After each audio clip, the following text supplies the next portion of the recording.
오늘 하나님께서 우리에게 주신 은혜의 말씀은 누가복음 4장 18절입니다. 함께 봉독합니다. 주의 성령이 내게 임하셨으니 이는 가난한 자에게 복음을 전하게 하시려고 내게 기름을 부으시고 나를 보내사 포로된 자에게 자유를, 눈먼 자에게 다시 보게 함을 전파하며 눌린 자를 자유롭게 하고. 오늘 말씀의 제목은 일상에서 경험하는 하나님의 친밀함입니다. 선포되는 말씀을 통해 하나님의 은혜를 경험하는 시간이 되기를 소망합니다. 여러분, 신앙생활의 최고 목표가 뭘까요? 한마디로 경건한 삶이라고 말할 수 있습니다. 쉽지 않아요. 참된 믿음은 하나님을 아는 지식과 경건입니다. 그러니까 믿음이 좋다는 것은 이 두 가지를 가졌다는 거예요. 그 참된 믿음의 소유자는 또 경건의 열매를 맺습니다. 이 경건의 열매는 또 참된 예배와 헌신이고, 여기서 맹목적인 헌신을 말하는 게 아니에요. 경건의 두 요소는 사랑과 경외입니다. 하나님을 사랑하는 마음과 하나님을 두려워하는 마음. 하나님은 영과 진리로 예배하는 자를 찾는다고 말하셨어요. 바로 이런 자를 얘기하는 겁니다. 자기 내면의 심령과 하나님을 아는 지식으로 예배하는 자를 말하는 거예요. 여러분, 영성이라는 말을 많이 사용합니다. 그러나 영성에 대한 의미가 다양해요. 영성이라는 용어는 또 모든 종교에서 다 사용하잖아요. 기독교에서 다루는 영성조차 범주가 넓어요. 그래서 전제가 필요합니다. 그러니까 신학적 기반에서 영성을 다뤄야 한다는 겁니다.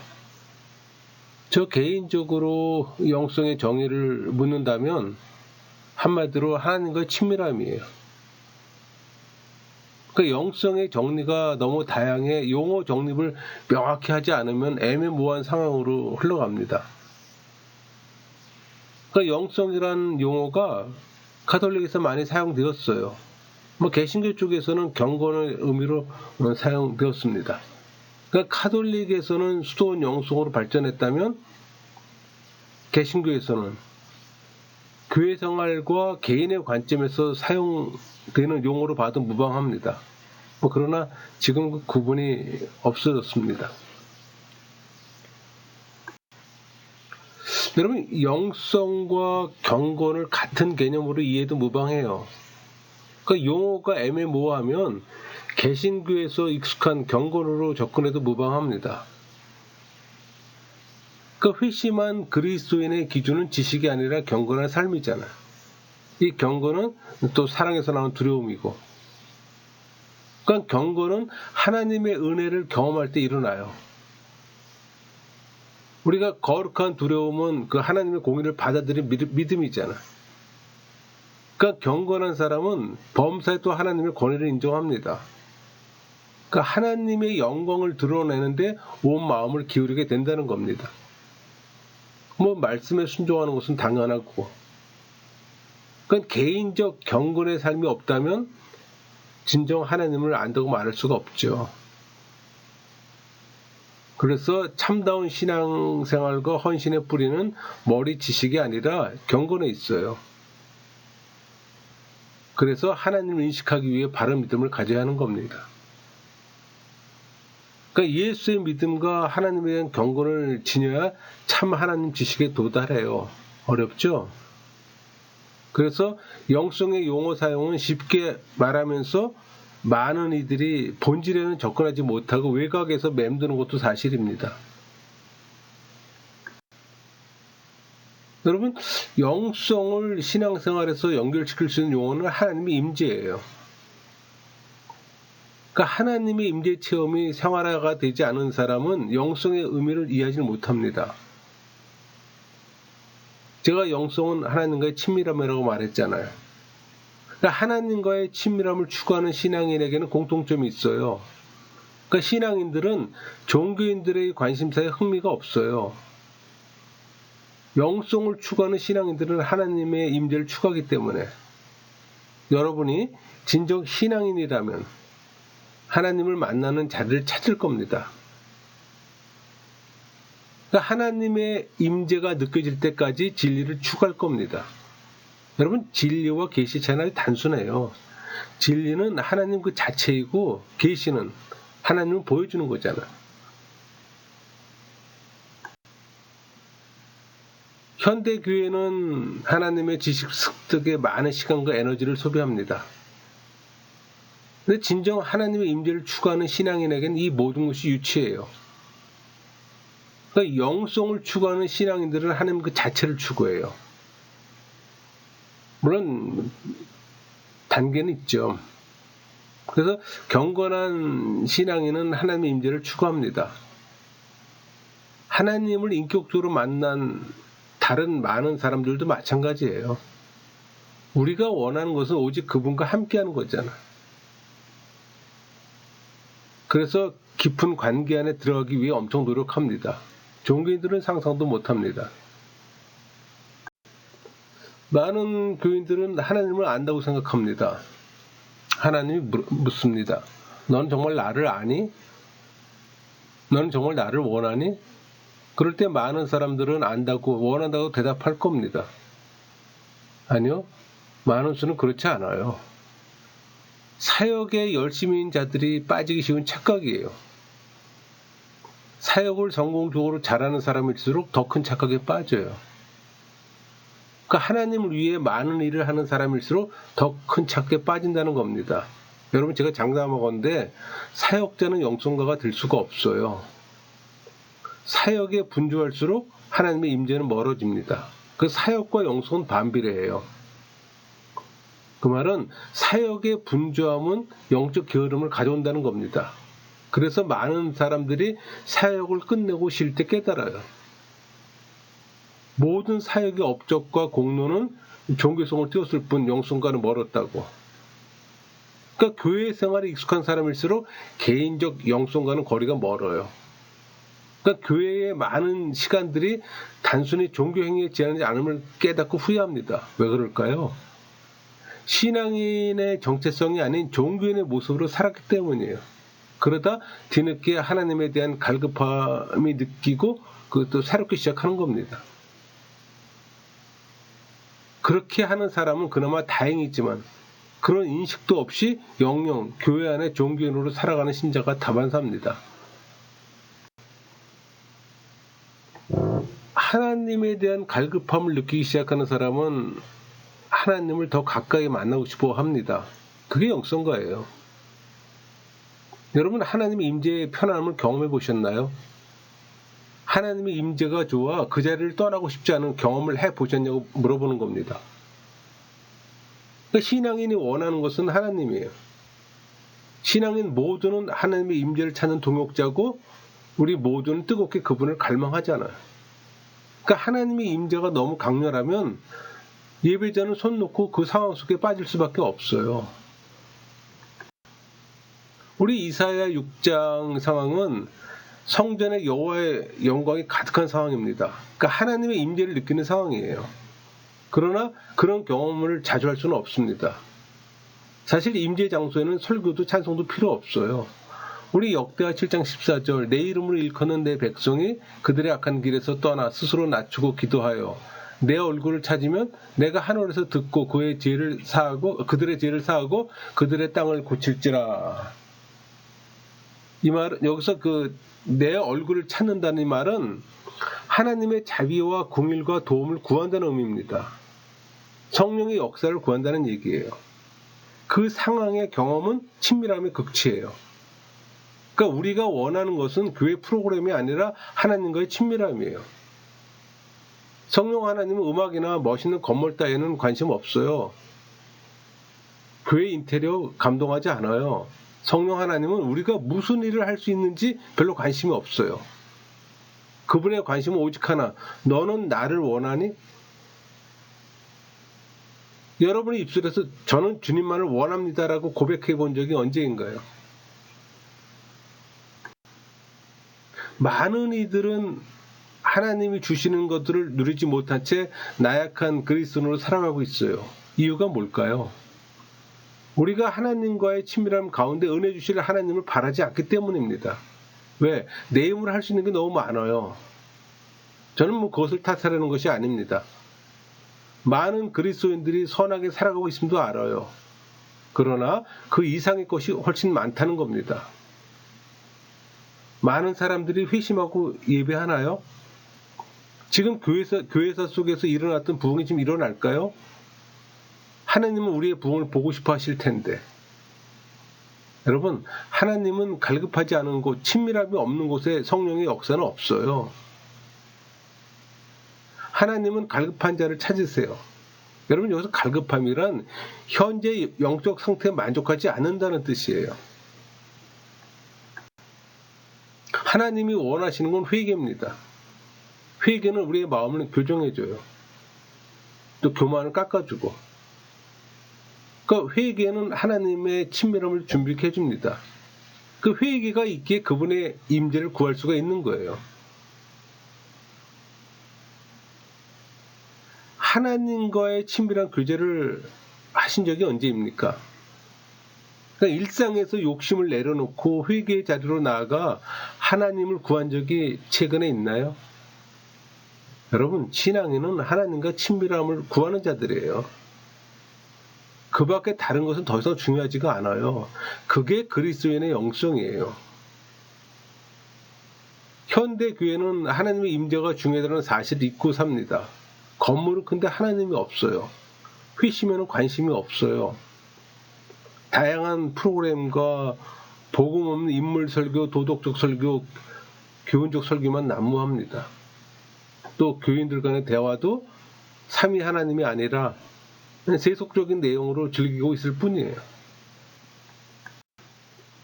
여러분, 예수님이 예루살렘에 입성하실 때 바리새인들은 화를 냈어요. 근데 그 이유는 자신들의 종교의식에 방해가 됐기 때문입니다. 바리새인들은 이 만남을 통해 진리를 알 수 있는 기회를 놓친 겁니다. 예수님이 가까이 계셨지만 그들은 몰랐어요. 메시아가 오기를 기다리고 있는 사이 메시아는 지나간 겁니다. 문제는 메시아가 그들이 기대했던 방식으로 오지 않았다는 겁니다. 여러분, 하나님의 방법과 인간의 방법의 다름을 알지 못했다는 얘기예요. 영적 무지함입니다. 한국 교회는 미국 교회에 다양한 프로그램을 수입했어요. 하지만 그 프로그램들이 교회의 본질의 회심에 영향을 주지 못했습니다. 물론 수적 팽창은 성공했어요. 그러나 영적 부흥에는 실패했습니다. 그것은 현대 교회사가 말해줘요. 그러니까 우리에게 필요한 것은 하나님과의 친밀함이에요. 어떤 대가가 치르든 그것을 받아들여야 합니다. 우리 룻기를 보면 그 나오미는 남편과 두 아들이 베들레헴을 떠나 사해를 건너 모압으로 이주했어요. 그게 흉년 때문입니다. 그들이 떠난 이유는 베들레헴에 식량이 없었기 때문에. 간단해요. 사람들이 왜 교회를 떠날까요? 하나님이 없어서예요. 종교인 집단으로 전락하기 때문이에요. 복음이 없다는 겁니다. 설교를 빙자한 인문학 강의만 난무해요. 이 시대에 가난한 성도가 늘어나고 있는 게 잘 증명합니다. 많은 이들이 전도할 때 우리 교회 목사님 말씀이 좋다고 광고합니다. 진짜 좋은 설교가 뭔지도 모르면서. 자신이 복음의 진리를 바로 알고 복음을 전해야 하는데 설교에 전적 의존합니다. 여러분, 한국의 6만 개 교회에서 말씀이 선포되는데 왜 말씀에 갈급한 자들이 많을까요? 더 나아가 갈급함을 채우려다 발을 잘못 들어 이단에 빠지잖아요. 그 갈급한 자들이 하는 일은 진리를 찾아 살피는 것뿐이었는데. 여러분, 교회는 영성 집회나 은사 집회가 관련한 세미나를 개최합니다. 그 안을 들여다보면 종교 장사꾼들의 번지르한 말을 영적 통찰로 받아들일 만큼 많은 사람들은 굶주려 있어요. 영적으로 갈급하다는 얘기입니다. 우리 사울이 하나님과 관계가 끊어져 방황한 것이 좋은 예입니다. 그러니까 하나님을 만날 수 없게 되자 그는 말합니다. 급하니 용한 무당이라도 찾아라. 그를 통해서 영적 세워 연결해야겠다. 그 말씀이 사무엘상 28장 7절이잖아요.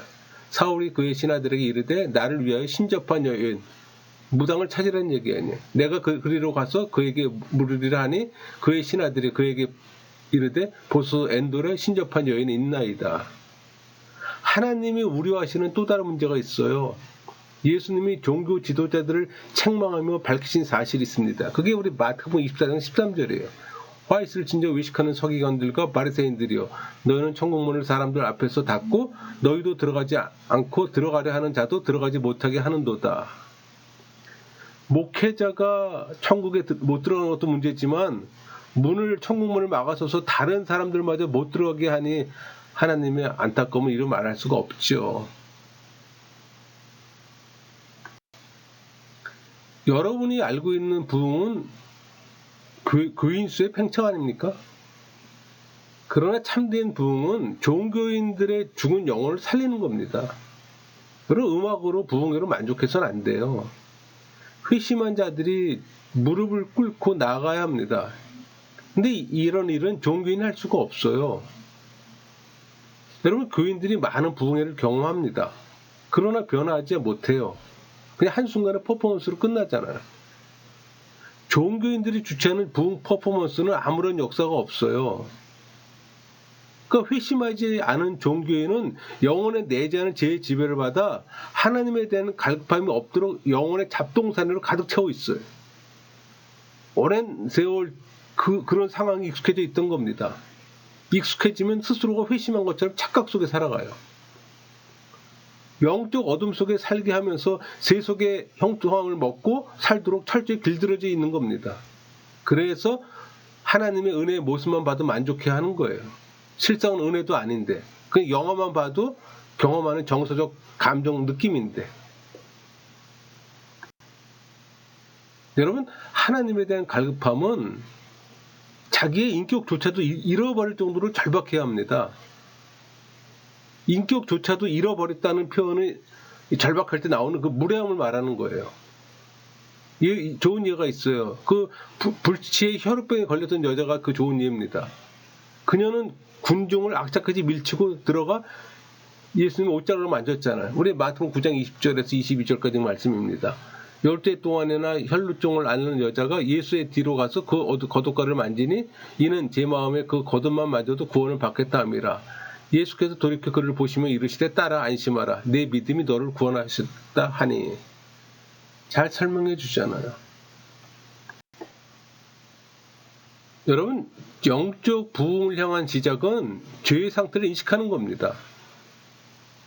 만사 형통을 부르짖는 교회에서 이건 쉽지 않죠.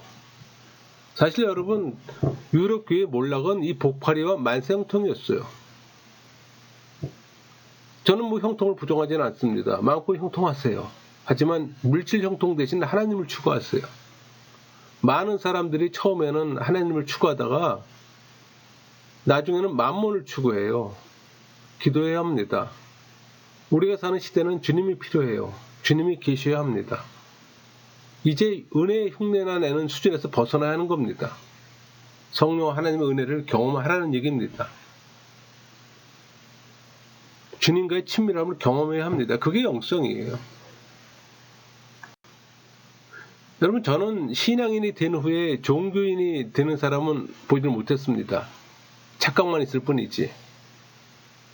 불신자가 종교인이 되고 종교인이 신앙인이 되잖아요. 근데 신앙인이 백으로 해서 종교인이 되는 경우는 없다는 얘기입니다. 종교인은 하나님을 인격적으로 만나지 못하고 지식적으로 아는 사람들이에요. 그런 경험은 신학교에서도 볼 수 있어요. 목사라는 직업을 위해 신학을 하신 분들이 있습니다. 사회적 무리를 일으키는 목회자들이 과연 성령세를 받은 분인가 생각해 볼 때 솔직히 인정하기가 어려워요. 우리 구약 성경에서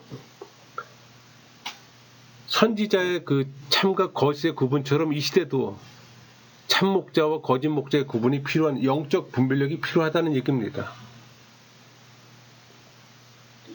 그러니까 바울이 예수님을 다메섹 도상에서 만난 것처럼 우리에게도 성령 체험이 필요해요. 기독교는 체험의 종교잖아요. 그래서 하나님의 임재 체험은 중요합니다. 그것은 하나님과의 친밀함을 가질 때 기회가 오고 경험해요. 편안한 세속과는 거리가 멀어요. 하나님의 사람들은 기록된 말씀으로 인도를 받아요. 그러나 하나님은 우리가 그 상태를 넘어서기를 원하세요. 무슨 말인가 하니 성령의 인도함을 받기를 원하신다는 얘기예요. 여러분, 성경과 성령은 항상 동시작용을 합니다. 그러니까 어떤 이들은 성경을 문자적으로 해석하고 순종해야 한다고 주장해요. 그러나 주님은 우리의 마음이 주님을 향해 민감하고 성숙해져 그분에게 인도받는 데까지 이르길 원해요. 그러니까 성령 하나님이 말씀으로 죄를 깨우쳐 주실 만큼 여러분의 심령은 민감한가요? 그러니까 다른 말로 여러분의 영적 안테나를 하나님의 말씀과 성령에 맞춰졌나를 묻는 겁니다. 여러분, 하나님이 임재하는 장소는 항상 놀라운 일들이 벌어집니다. 그러니까 야곱과 그 가족들이 베델, 즉 하나님의 집을 향해 떠나자 재미있는 일이 벌어졌어요. 그게 우리 창세기 35장 3절에서 5절까지 말씀이 있잖아요. 우리가 일어나 베델로 올라가자. 내 환난 날에 내가 응답하시며 내가 가는 길에서 나와 함께 하신 하나님께 내가 거기서 제단을 쌓으려 하노라 하며 그들이 자기 손에 있는 모든 이방 신상들과 자기 귀에 있는 귀고리들을 야곱에게 주는지라. 야곱이 그것들을 세겜 근처 상수리 나무 아래에 묻고 그들이 떠났으나 하나님이 그 사면 고울들로 크게 두려워하게 하셨으므로 야곱의 아들들을 추격하는 자가 없었더라. 그래서 그 5절에 그 두려워하다 이런 표현이 있잖아요. 그 히브리어로 히타트입니다. 그러니까 공포, 두려움, 산산이 부서지다는 뜻이에요. 그러니까 야곱이 하나님의 명령에 순종해서 지금 베델로 올라갔어요. 그때 하나님께서 주권적으로 세겜 주변 마을 사람들의 마음을 주관하셔서 그들의 마음을 두려워하게 하셨음을 우리가 알 수 있습니다. 그러니까 하나님을 두려워하는 마음이 세상에서 회복되기 원한다면 교회는 하나님의 임재의 장소인 베델로 올라가야 하는 겁니다. 여러분, 그 구약적 표현인 그 기름 부음의 목적은 사람을 위해서가 아니라 하나님 마음에 들기 위해서예요. 우리 그 에스더는 규례대로 1년간 몸을 정결케 했잖아요. 에스더는 왕과 하룻밤을 보내기 위해서 1년을 준비한 겁니다. 여러분, 보통 우리가 설교가 좋았어요 라는 말로 인간에게 영광을 돌릴 때 우리는 하나님의 기름 부음에 불륜을 행하는 겁니다. 왜? 그것은 인간을 기쁘게 하는 행위이기 때문에. 기름 부음의 참 목적은 하나님의 총애를 받는 거예요. 기름 부음의 최종 목표가 그분의 영광 안으로 들어가도록 준비시키는 것임을 깨달아야 합니다. 여러분, 기름 부음에 머물고자 하는 이유가 있어요. 육신적 느낌 때문입니다. 기분이 좋거든요. 그런 말 들으면. 반면 하나님의 영광이 임하면 육신은 편하지가 않아요. 우리 그 야곱의 허벅지 관절처럼 하나님이 우리 삶에 경건한 변화를 주시고자 때로는 우리 몸에 흔적을 주십니다. 그러니까 하나님의 영광을 접할 때마다 영혼 안에는 뭔가가 죽어요. 더 많이 죽을수록 우리는 하나님과 더 가까워져요. 그러니까 우리는 기름 부음을 넘어서 그분의 음성에 순종하고 친밀감을 유지해야 하는 겁니다. 그러니까 구약에 머물지 말고 신약을 넘어서야 되는 거예요. 여러분, 세속의 것들을 구하는 자들에게는 하나님이 오시지 않아요. 하나님의 임재를 구하는 자들에게 오십니다. 그러니까 우리 구약시대에는 자기 얼굴을 보이지 않는 것은 일부러 상대를 피한다는 뜻이잖아요. 하나님은 교회 행사에 지쳤어요. 그분은 눈빛으로 우리를 인도하길 원하십니다. 그러려면 친밀함을 가져야 하는 겁니다. 친밀함 속에 들어가면 그분의 마음을 얻을 수가 있어요. 그러니까 우리의 회심만이 하나님의 순간 방문을 평생 동반으로 바꿀 수 있는 유일한 방법이에요. 교회는 사실 부흥의 본질을 몰라요. 참 부흥이 무엇인지 개념조차 없어요. 그냥 교회 등록자가 많으면 부흥인 줄 알아요. 아닌가요? 부흥이란 불신자가 죄를 인식하고 모든 세상 조건을 버리고 죄의 해결자이신 예수님을 인격적으로 만나는 겁니다. 우리는 실력으로 우리보다 뛰어난 세상과 경쟁하지 마세요. 그러나 하나님의 임재에 관한 세상은 우리의 경쟁 상대가 되지는 못합니다. 교회에 하나님의 임재가 있으면 사람들은 몰려들 겁니다. 지금은 하나님의 임재를 발견할 때입니다. 모세가 성부 하나님께 영광을 보여달라고 하자 하나님은 자신을 보며 죽는다고 경고하셨어요. 그 새로운 언약 안에서도 이 말씀은 진리예요. 오직 죽은 자들만이 하나님을 볼 수가 있는 겁니다. 그러니까 종교인들은 성령의 선물이 은사를 원해요. 근데 은사는 교회를 세우는데 사용하는 것인데 복으로 원해요. 그러니까 인정하기 싫지만 현대 교회는 누구 말처럼 넥타이맨 무당이 복 파는 센터로 좀 전락하고 있어요. 그러나 성경 어디를 봐도 제단은 복 받는 장소가 아니에요. 제단 앞에 제물로 올려진 어린 양을 보세요. 제단은 죽음의 장소입니다. 그 죽음을 받아들일 수 있다면 하나님의 얼굴을 볼 수가 있는 거예요. 죽은 자들만이 하나님의 얼굴을 볼 수가 있어요. 휘장 안에 들어갈 때 이런 각오로 들어갑니다. 이제 나는 죽었어. 그러니까 구약의 대제사장들은 다른 제사장들이 자기 발목에 줄을 묶는 동안 지성소를 갈라놓은 두꺼운 휘장을 바라보면서 자신의 처지가 사형수 입장임을 알았던 겁니다. 그가 지성소에서 살아나올 수 있는 유일한 길은 전적인 하나님의 자비와 은혜였어요. 정말 하나님의 영광이 충만하게 나타나면 우리는 다 죽어요. 그래서 사도 바울은 고린도전서 1장 29절 이는 아무 육체도 하나님 앞에서 자랑하지 못하게 하려 하심이라 이렇게 증거하잖아. 그러니까 하나님의 영광이 임할 때 육체가 나타나면 그것은 죽은 육체라고 말할 수 있습니다. 우리의 육체는 또 하나님의 영광을 가로막습니다. 그러니까 우리의 육체와 영혼 간의 끝없는 싸움 속에 살아가요. 그러니까 싸움에서 벗어나기 위해 죄의 인식이 필요하고 기도해야 하는 겁니다. 죄의 지배로부터 벗어나야 되는 거예요. 벗어나기 위해서는 성령의 지배를 받는 은혜의 방편 안에 들어가는 거고 또 회심한 자들에게만 주어지는 방편이 있잖아요.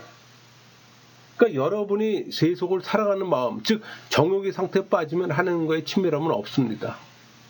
왜? 정욕과 친밀함은 대척점에 서요.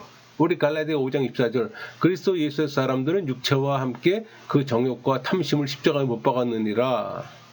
그러니까 사도 바울도 정욕을 십자가에 못 박는다고 말하잖아요. 그러니까 여러분이 죄의 본질에 대한 깊은 이해가 있으면 성령의 은혜를 구하는 삶을 추구할 것이고 그 삶이 영성을 추구하는 삶이에요. 여러분 우리는 제단에 불이 내려지길 기도하지만 제단은 아무런 변화가 없어요. 여러분의 교회에 불이 내기를 원한다면 여러분이 제단 위로 기어 올라가서 말씀하세요. 하나님 어떤 대가라도 치를 준비가 되어 있습니다. 제가 제물입니다. 주님의 불로 저를 제물 삼으소서. 그 정도 각오로 나갔어요. 그럴 때 헌신하는 겁니다. 제단에 내가 타는 걸 보고 사람들이 모일 겁니다. 그러니까 우리가 소유할 것은 세상의 정욕이 아니라 영적인 것이잖아요. 우리가 영적인 거라고 말할 때는 뭐 주님의 법도라든가 뭐 천국, 예수의 믿음, 구원 등을 말하는 거예요. 근데 이런 영적인 것들은 결코 이기적인 소욕으로는 얻을 수가 없습니다. 보통의 사람들은 막연한 하나님과의 어떤 친밀함보다 눈에 보이는 정욕의 삶이 좋아요. 그래서 입으로는 영성을 말하면서 몸은 세속을 살아가는 정욕의 삶을 추구하잖아요. 문제는 하나님은 우리가 하나님이 주시는 모든 걸 받기를 원하세요. 그러나 우리는 둘 중에 하나를 선택해야 될 겁니다. 하나는 어떤 대가를 치르더라도 친밀한 관계를 가질 겁니다. 또 하나는 정욕적인 삶의 종교를 선택은 우리에게 있어요.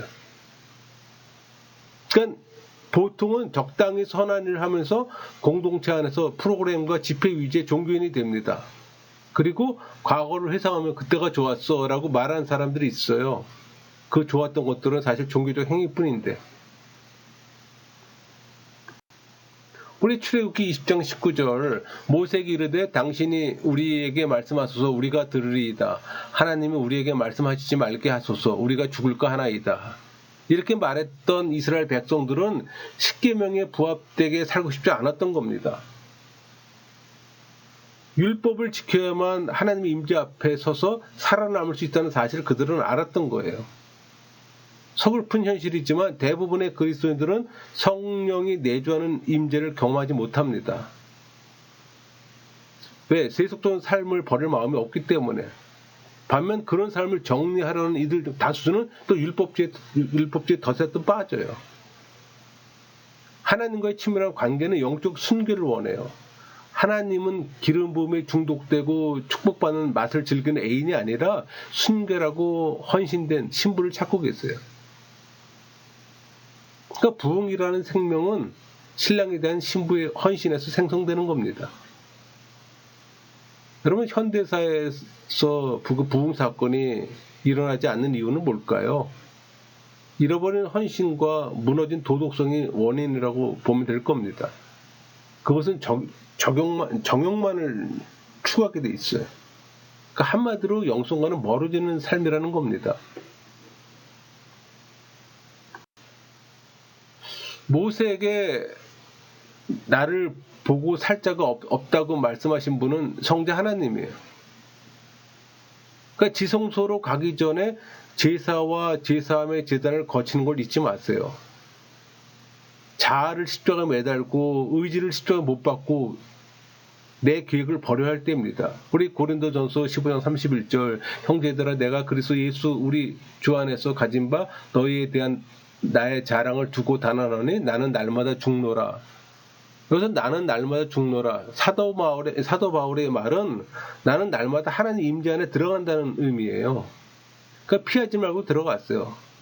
편안과 안락을 쫓는 종교인의 삶을 버리고 하나님을 경험하는 신앙인의 삶을 선택하세요.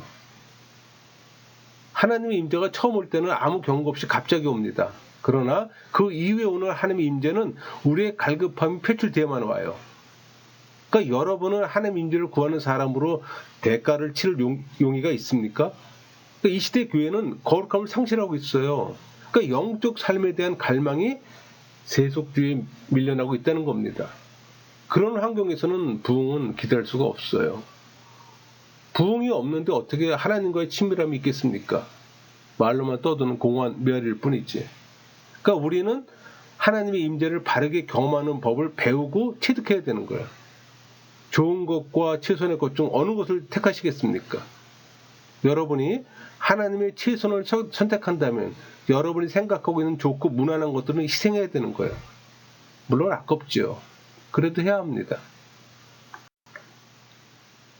현대교회는 많은 전도 프로그램을 알고 있어요. 또 그 프로그램으로 종교인들이 양상되었습니다. 그러나 이제 그 프로그램들은 효력을 잃었어요. 그러니까 많은 종교인들이 신앙이 될 때 교회는 부흥하고 세상 속에 전도할 수 있는 겁니다.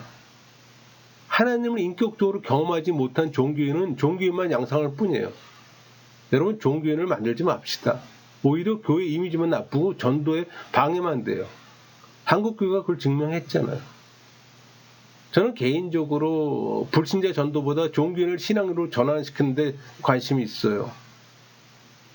여러분, 우리 사도행전 4장 13절 그들이 베드로와 요한이 담대하게 말함을 보고 그들을 본래 학문이 없는 범인으로 알았다가 이상히 여기면 또 전에 예수와 함께 있던 줄로 알고, 이렇게 말하게 되는 전도, 그러려면 모두가 신앙인이 되어야 합니다. 그 말은 우리가 하나님의 임재를 경험하고 교제할 때 자연스럽게 그리스도의 향기가 나 주변에 있는 사람들에게 영향을 미치게 되는 겁니다.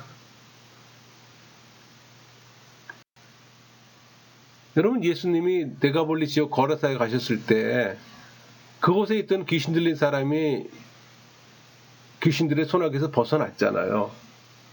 그 순간 그 사람의 영혼과 육체에서 귀신을 도망하게 한 것은 말씀이었어요. 그 자리가 하나님의 임재의 자리였습니다. 여러분, 하나님의 임재의 목적을 누가복음 4장 18절에 잘 성취했습니다.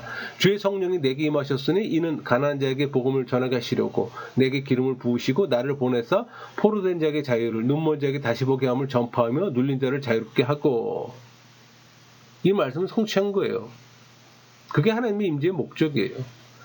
예수님은 복음의 선포자이며 메시아 사명을 감당하신 분이잖아요. 그래서 가난한 자라는 말은 순수한 은혜와 자비만을 얻기 위해 마음을 열어놓은 자를 말하는 겁니다. 그러니까 예수님께서 심령이 가난한 자에게 하늘나라를 소유케 하시잖아요. 그래서 포로된 자에게 자유를 이 표현은 메시아께서 온 인류를 죄와 사망의 그늘에서 해방시킬 걸 의미하는 겁니다. 눈먼 자에게 다시 보게 함은, 이 표현은 예수님께서 육체적으로나 영적으로나 눈먼 자에게 시력을 회복시켜 주를 가리키는 거예요. 눌린 자에게 자유를, 이 표현은 죄의 노예가 되어 세상 근심과 걱정이 매어 고통받는 자들에게 예수님께서 영혼의 평안과 자유를 주실 걸 지금 가리키는 겁니다. 여러분, 이것을 일상에서 경험해야 하는 겁니다. 조건이 있어요. 하나님과의 친밀함이 있을 때 경험할 수가 있어요. 그래서 누가복음 4장 21절, 이에 예수께서 그들에게 말씀하시되 이 글이 오늘 너희 귀에 응하였느니라 하시니, 이렇게 말씀하신 겁니다. 여러분, 하나님이 불신자들의 죄의 족쇄를 끊으면 그들은 제단으로 달려오게 돼 있습니다. 왜? 다른 방법으로는 올 수가 없기 때문에. 그 누구도 예수님을 통한 회개와 구원에 외에 다른 방법으로는 아버지께로 올 수가 없어요. 그 아버지께로 오지 못하면 영성이나 하나님의 임재, 친밀함의 용어는 공허한 메아리예요. 문제는 우리가 눈물 없는 값싼 은혜와 간편한 부흥을 통해서 하나님께 올 수 있다고 잘못 가르친 겁니다. 주님도 알고 계세요. 결국 우리한테 남은 것은 일주일도 못 가는 얄팍한 값싼 구원이었습니다. 왜 그럴까요? 사람들에게 정말 필요한 것은 통해 자복을 통한 하나님의 영광과 임재인데, 그들에게 준 것은 오히려 가벼운 감동 터치였어요. 영화나 드라마를 봐도 경험할 수 있는 감정의 변화를 보고 착각을 했던 겁니다. 현대교회는 시간제 영업을 하는 운영 방식을 택하고 있습니다. 왜 교회는 매일 매시간 영적 만남이 없을까요? 교회는 갈급한 영혼들에게 생명을 공급해야 하는 장소 아닌가요? 문제는 하나님을 향한 갈급함이 없어요. 갈급한 영혼들이 교회 문을 두드리지 않는 이유는 갈급함을 채워줄 수 있는 그것이 없기 때문이에요. 텅 비어있기 때문에. 사람들은 강단에서 전해지는 통속적 설교 듣는데 지쳤어요.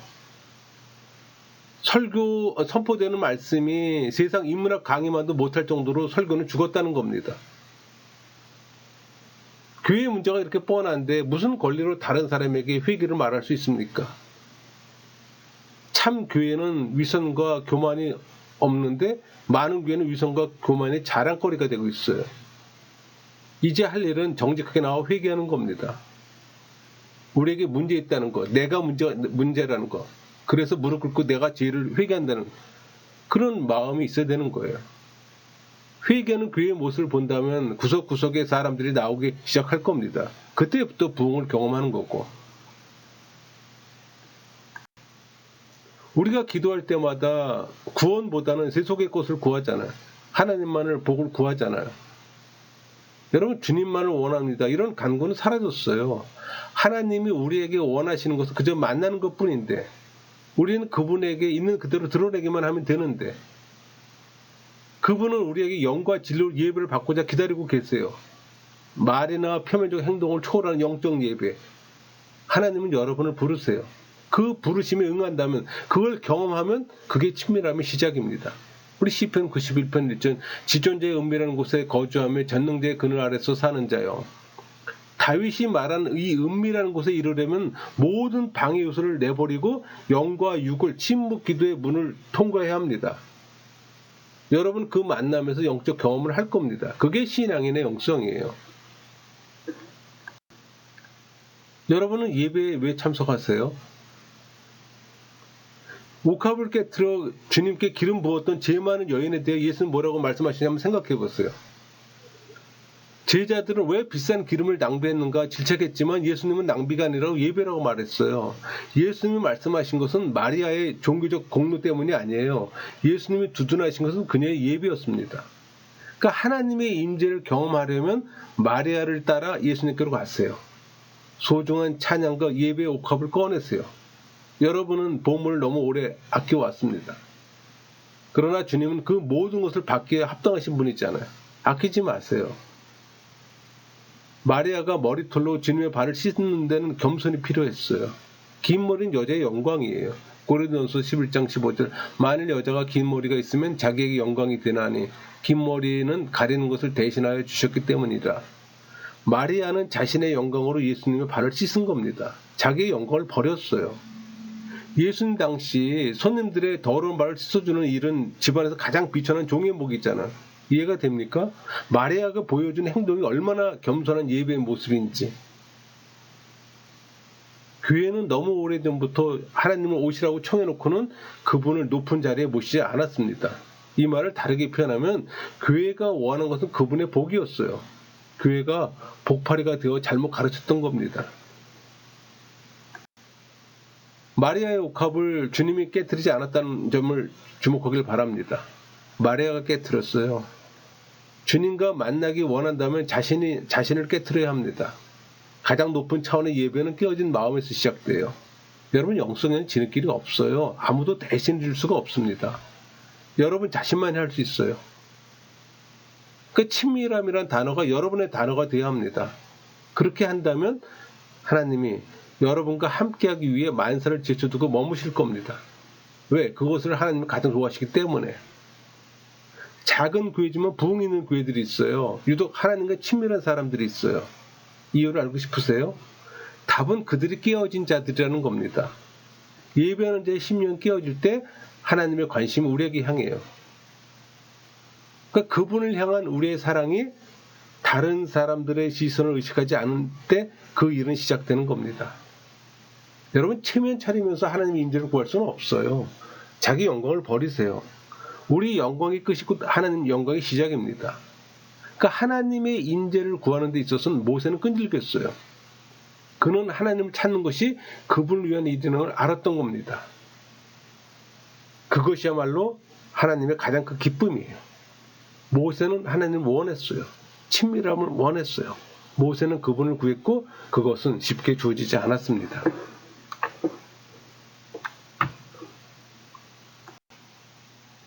여러분, 구약의 성부 하나님은 오늘 여러분에게도 계시의 점지석으로 보여주셨어요.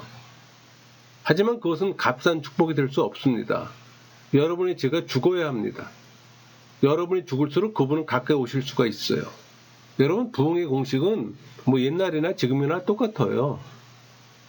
여러분이 과거의 작은 경험으로 하나님 앞에 기념비나 세우려 한다면 주님은 막으실 겁니다. 특히 우리가 죄의 죽음과 기도로 그 계시에 대한 대가를 치르지 않았다면 많을 필요도 없죠. 많은 이들은 하나님 임재에 닿는 지름길을 찾으려고 많은 시간을 보냅니다. 그러니까 고통 없는 소득을 원한다는 거예요. 가끔 침묵 기도를 알고 경험하면서 하나님과의 합일의 경지를 경험하고 싶은 마음에 그것을 경험하려고 하는 분들의 상담을 받습니다. 저는 그때 이야기를 합니다. 묵상과 성령의 내적 음성 듣기가 훈련되고 생활하지 않았다면 그 기도 상태는 경험할 수 없다고 말해요. 그럼 그들은 실망해합니다. 그래도 그게 정답이에요. 영성도 마찬가지고 하나님의 임재도 하나님의 친밀함도 그리스도인들의 소망입니다. 그것은 결코 쉽지 않음을 고백합니다. 그렇다고 가까이 하지 못하는 추상적인 것도 아니에요. 단 좋은 교회는 경험하지 못합니다. 여러분이 진정 신앙인이라면 누구나 경험해야 할 과정이고 목표인 겁니다. 그것을 경험하는 여러분 모두가 되기를 소망합니다. 말씀 마치겠습니다.